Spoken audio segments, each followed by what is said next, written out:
Halo teman-teman, selamat datang di channel Pucin Novel Audio. Jangan lupa subscribe ya. Terima kasih. Episode 74.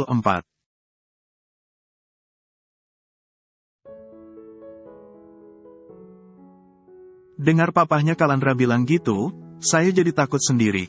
Lirik sekretaris Slim masih menggandeng Widi. Malahan, gandengan tangannya menjadi lebih erat.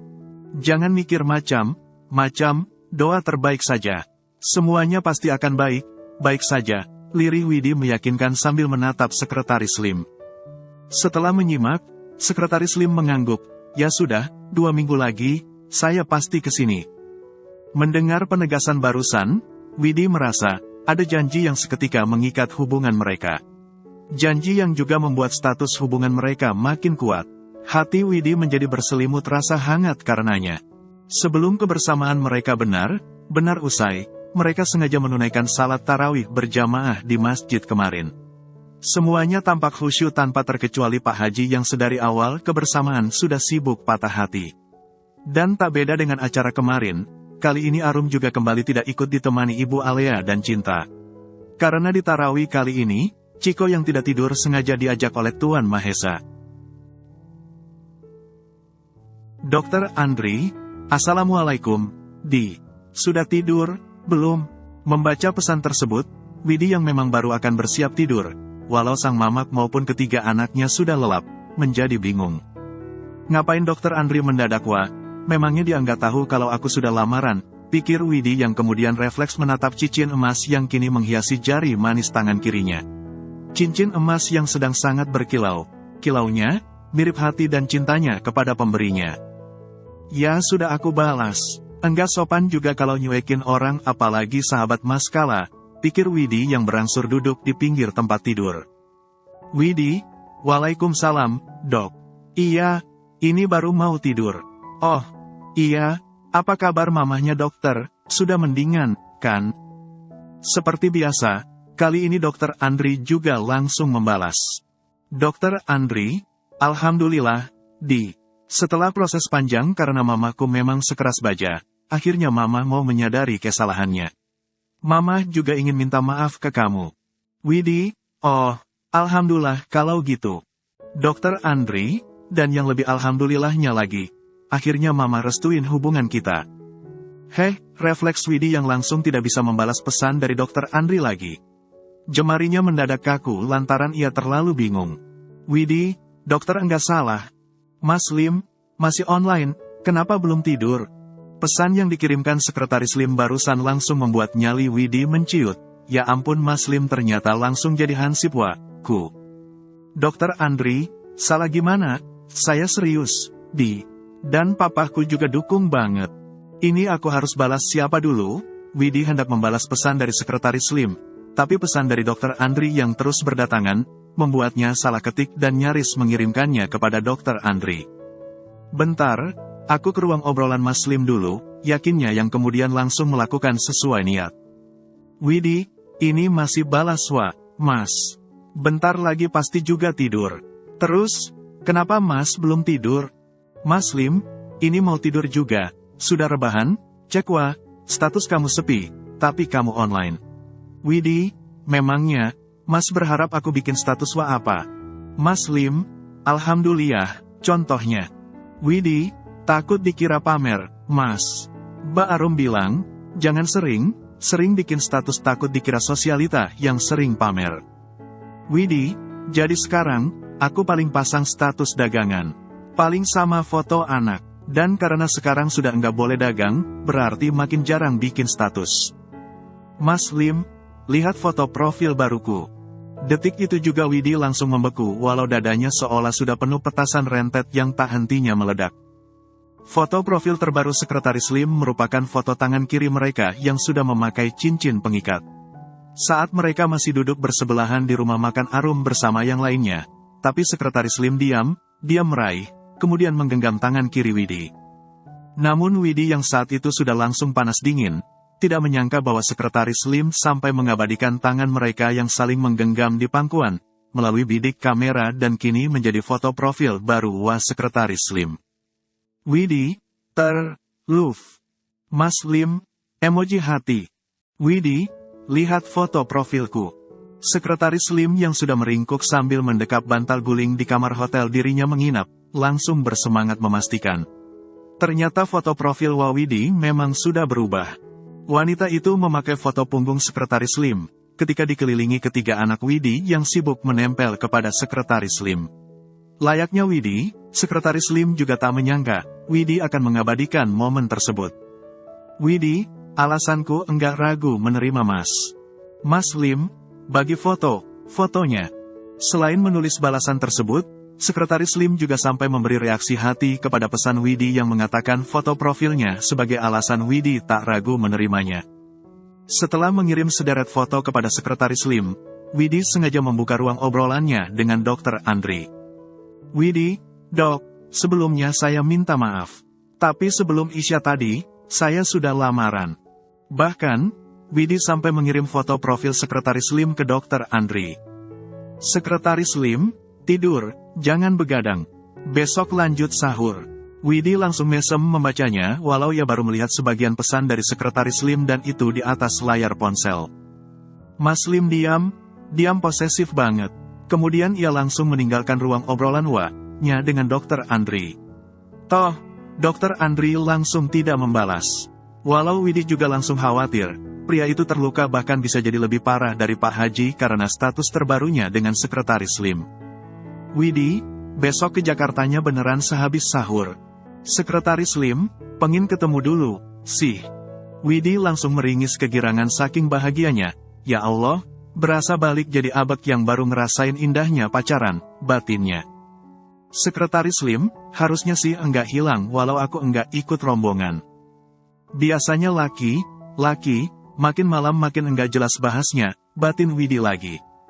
Sekretaris Lim, nanti aku izin ke Koko, buat sahur di rumah makan mbak kamu saja, biar sekalian terakhiran.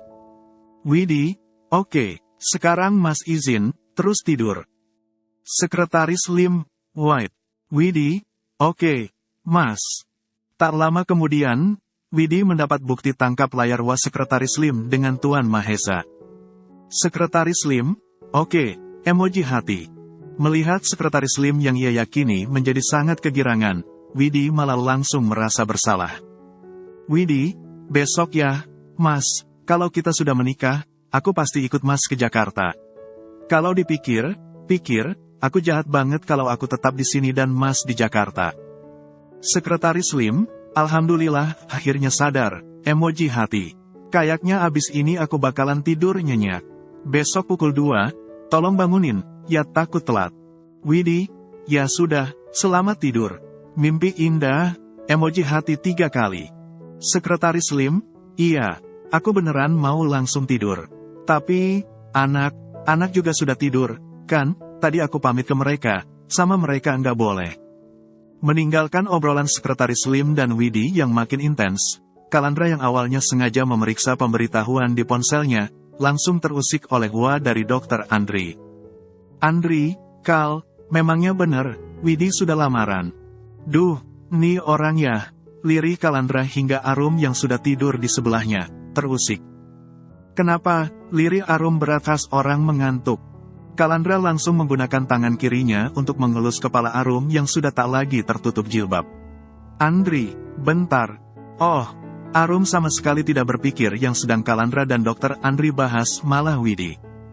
Aku tidur dulu, pamit Arum karena Kalandra sudah langsung sibuk mengetik dan tampaknya memang sudah langsung berkirim pesan dengan Dr. Andri. Iya, kamu tidur dulu, balas Kalandra sambil mengelus asal kening Arum. Kalandra, adik rekan bisnis aku, dia yang punya saham terbesar di parik aku kerja, dia langsung tertarik ke Widi dan anak Widi juga langsung dekat ke dia. Andri, aku duluan, apa dia duluan yang kenal Widi? Mendapatkan balasan tersebut, Kalandra refleks menelan ludah. Kalandra, kamu duluan, tapi dia main set. Lancar jaya, pas kamu memilih mundur, dia datang. Singkat sih, cepet banget.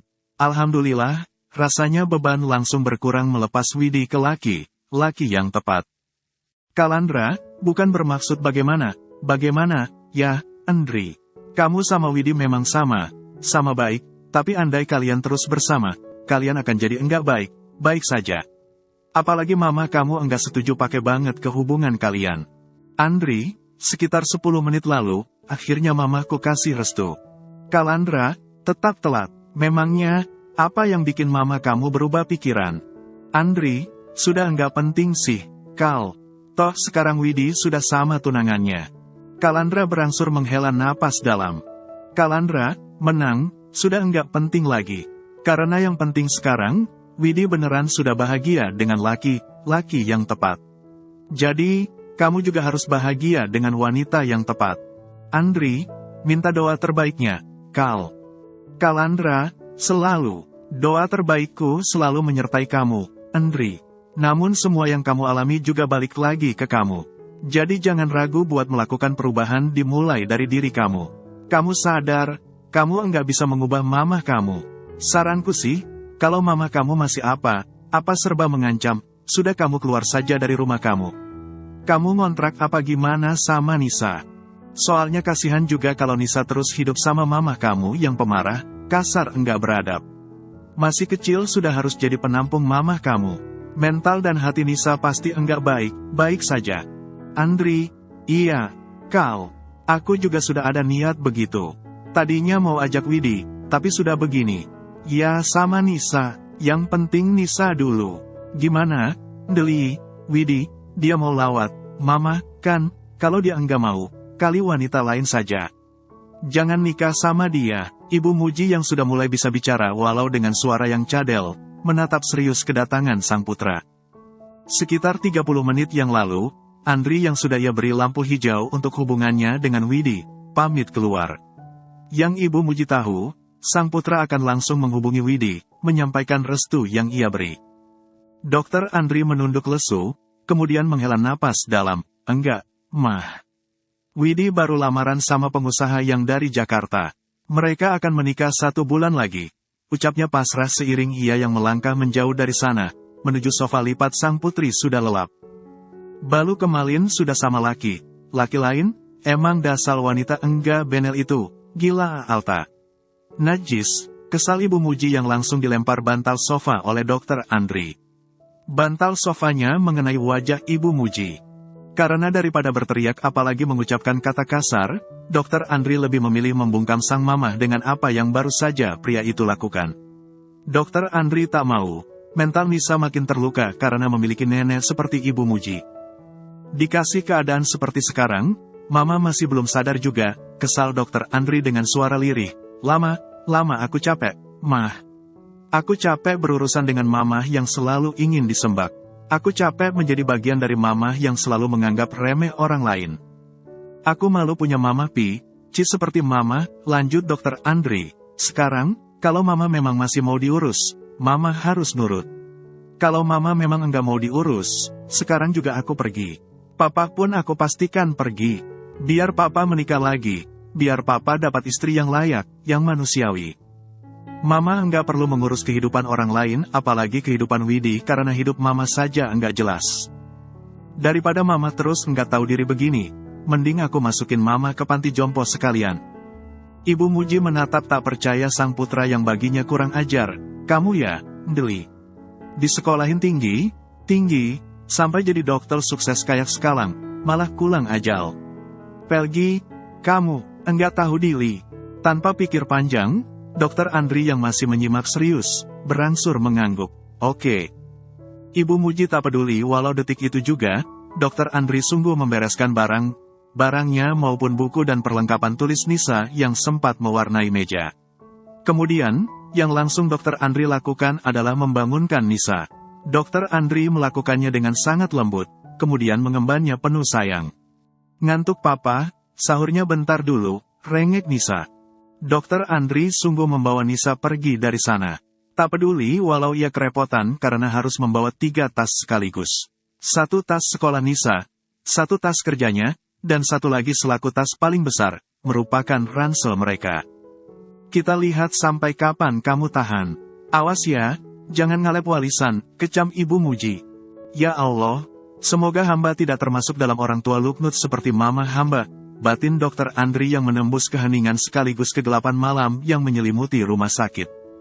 Suasana benar sepi dan hanya beberapa pembesuk yang jaga saja yang masih berkeliaran ke kamar mandi maupun ke musola. Namun, tujuan Dr. Andri langsung keluar rumah sakit, tempat parkir di mana mobilnya terparkir.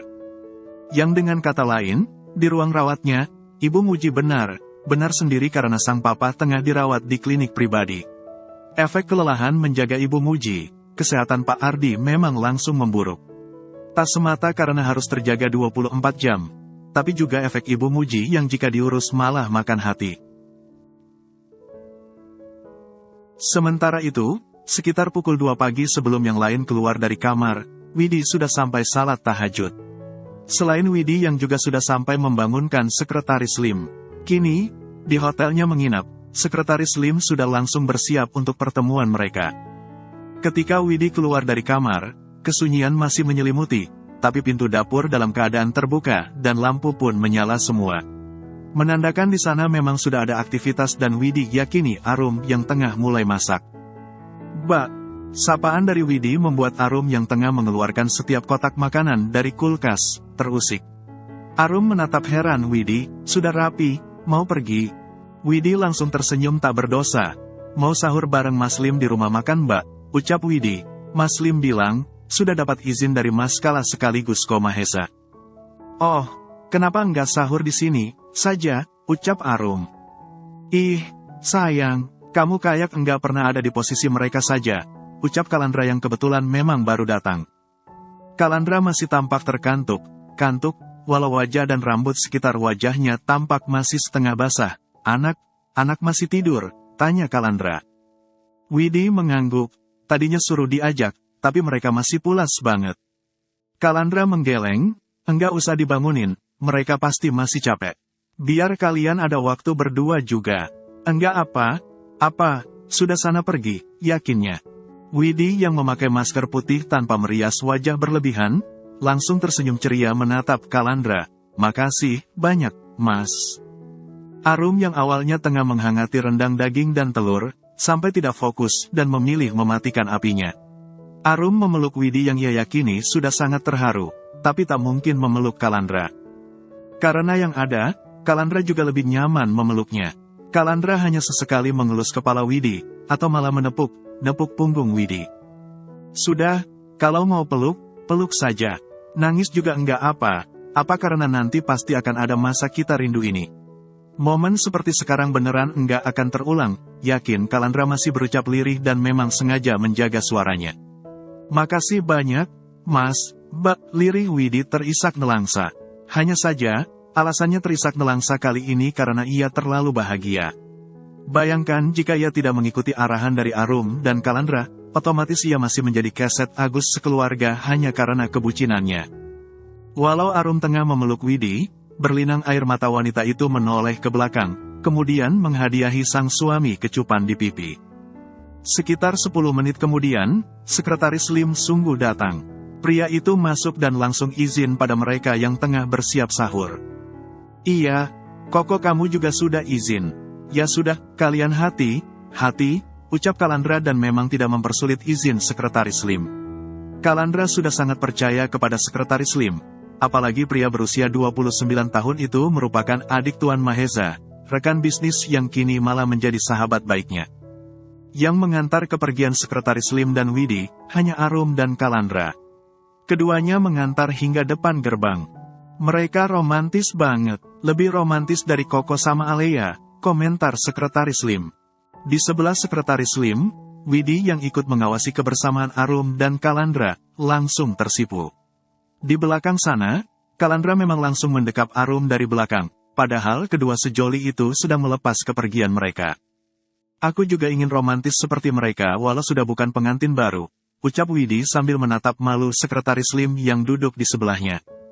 Sekretaris Lim langsung menahan senyumnya. Tanpa peduli pada sopir yang ada di depan mereka dan masih mengemudikan mobil dengan hati-hati, Sekretaris Lim yang melepas maskernya, berangsur menempelkan bibirnya di kening Widi. Dalam diamnya, Widi mendadak berharap, waktu yang berputar akan memihak kepadanya. Paling tidak jika tidak bisa berhenti, biarkan untuk kali ini saja, waktu berputar lebih lambat, batinnya. Sep, kamu tahu, enggak, gosip terpanas yang panasnya melebihi kobaran rayuannya Fajar Pongah, ucap Pak Haji yang langsung disambut tawa oleh Septi. Kamu malah ngakak. Orang tua ini mau cerita ini. Pak Gede lucu, dari tadi berisik ngajak gibah terus. Kesannya Pak Gede lagi patah hati dan butuh teman ngobrol. Balas Septi sambil menyiapkan gerobak dagangannya di pasar. Hari ini, matahari benar terik. Beberapa dari mereka yang sudah kelelahan sampai ada yang batal puasa karena nyaris pingsan. Kehidupan keras di pasar hanya agar dapur mereka ngebul. Agar anak dan keluarga tetap bisa makan. Kenyataan yang juga membuat seorang Septi menyadari bahwa selama ini hidupnya sangat tidak berguna. Septi sadar, selama ini dirinya telah membuang banyak kesempatan emas. Terlebih jika mengingat kehidupan mewah yang membuatnya hidup enak sekaligus bisa mengenyam bangku pendidikan tinggi. Si Widi lamaran sama orang kota. Pengusaha kaya raya ganteng Cina. Koko, mirip Pak Gede. Pak Haji sengaja berteriak lantaran di depan sana, Fajar Pongah tengah datang menghampiri mereka. Ia berucap nyaris tanpa spasi. Tentunya, ia sengaja manasi Fajar. Ia melirik pria itu penuh arti. Kaya raya ganteng Cina tapi mirip Pak Gede, kalau beneran kayak gitu, itu namanya musibah wong mirip Pak Gede. Memangnya enggak jadi sama yang dokter? Balas Septi yang kemudian menyikapi Fajar dengan serius. Kamu ngapain nguping, Mas? Tanya Septi kepada Fajar. Ya, karena saya punya kuping. Balas Fajar agak canggung setelah apa yang pernah terjadi antara dirinya dan Septi. Ih, jawabannya kok gitu? Kesannya pengin enggak punya kuping, sebal Septi. Ya sudah, iris saja kupingnya buat jadi topping es gajah duduk kamu. Jadi nanti, nama esnya berubah jadi, es gepluk cap gajah duduk topping kuping Pongah. Setelah mengucapkan itu, Pak Haji langsung tertawa. Lucu, sih, tapi asli ngeri. Bayangin kuping Mas Pongah diiris tipis buat topping es dan yang makan, si Hani Herman Madu, ucap Septi yang pada akhirnya juga terbahak. Walau kesal karena telah menjadi bahan banyolan, Fajar tetap memikirkan kabar terbaru Widi. Masa iya, ada pengusaha kaya raya, ganteng Cina, mau sama Widi yang janda miskin anak 3 masih kecil, pikirnya yang menjadi gelisah sendiri. Tuh lihatin, telinga si Pongah gerak mirip telinganya Cut Pat Kai, heboh Pak Haji. Pasti lagi mikir keras, tuh. Sana sini digalauin, termasuk sekelas kamu saja nih, Sep. Kamu kalau sampai punya gandengan baru pun bakalan digalauin sama dia, yakin Pak Haji yang kemudian memastikannya kepada Fajar. Iya, kan, Jar? Iya, Pak Haji, hati saya kan ibarat kupu pink yang selalu akan rapuh kepada wanita cantik. Kalau Pak Haji kan hanya pemuja janda, nah aku pemuja segalanya, jelas Fajar. Termasuk yang Wariem juga diangkut, ya, sergah Pak Haji makin ngakak. Yang penting menguntungkan lah, Pak. Libas saja semuanya, mau batangan apa lubangan. Balas Fajar dengan santainya dan sukses membuat Pak Haji terbahak-bahak. Gigi geraham palsu emas kakek itu sampai lepas saking hebohnya Pak Haji tertawa. Lebih gokilnya lagi, Septi yang mata duitan tingkat kecamatan heboh ingin memungut dan berdalih akan menjual gigi palsu Pak Haji ke toko sebelah. Per hari kemarin saya juga sudah enggak Pongah, ya. Nih, ini namanya kekuatan cinta, ucap Fajar yang melepas maskernya, kemudian pamer gigi palsu barunya dan telah membuat giginya kembali sempurna. Tak hanya itu, giginya juga makin putih berkat perawatan dan itu masih karena sokongan dana dari Hani si Herman. Ih, ucap Septi merasa jijik sendiri. Serius aku nyesel kenapa dulu aku pernah mau sama Mas.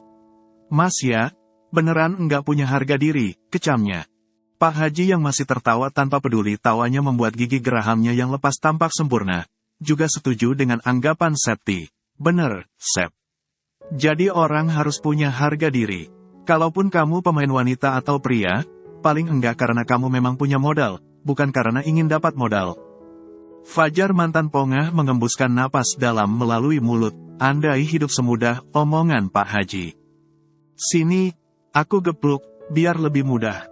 Jadi topping apa sirup saja daripada nambah dosa, ucap Septi emosi.